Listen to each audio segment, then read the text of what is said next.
ரைத்தா எப்படி பண்ணுறதுன்னு பார்க்கலாம். அதுக்கு வந்து ஒரு 2-3 கோவக்காய் இருந்தால் கூட போதும். நீங்கள் குக் பண்ணிவிட்டு லெஃப்ட் ஓவர் கோவக்காய் கூட நீங்கள் யூஸ் பண்ணிக்கலாம்.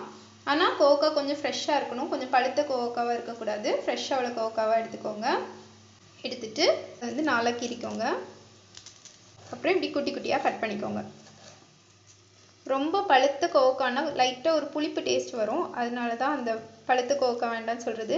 இந்த அளவுக்குனா ஓகே. இதோடவும் பழுத்து அப்படி ரொம்ப ரெட்டாக இருக்கும்ல, அப்படி எடுக்காதீங்க.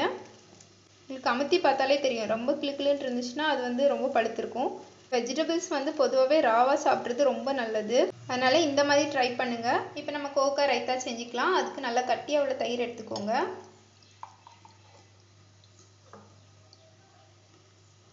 இதில் பெப்பர், உப்பு 2 சேர்த்துக்கலாம். இன்னும் சேர்த்துட்டு நல்லா மிக்ஸ் பண்ணிடுங்க. இப்போ நம்ம நல்லா தயிரை மிக்ஸ் பண்ணியாச்சு. இதில் வந்து கட் பண்ணி வச்சுட்டு கோவக்காவை போட்டுக்கலாம். இதில் கொஞ்சமாக கொத்தமல்லி கீரை போட்டுக்கலாம். இது வந்து ஆப்ஷனல் தான், வேணா போட்டுக்கோங்க, ஃப்ளேவருக்காக தான் போடுறோம். இதை ஒரு நாள் ட்ரை பண்ணி பாருங்கள்.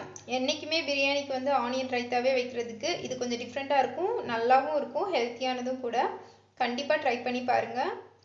சுகர் பேஷண்ட்ஸ்க்கு கோவக்காய் வந்து ரொம்ப நல்லது. கொஞ்சம் பச்சையாக கோவக்காய் சாப்பிட்றது ரொம்ப நல்லது. தேங்க்யூ.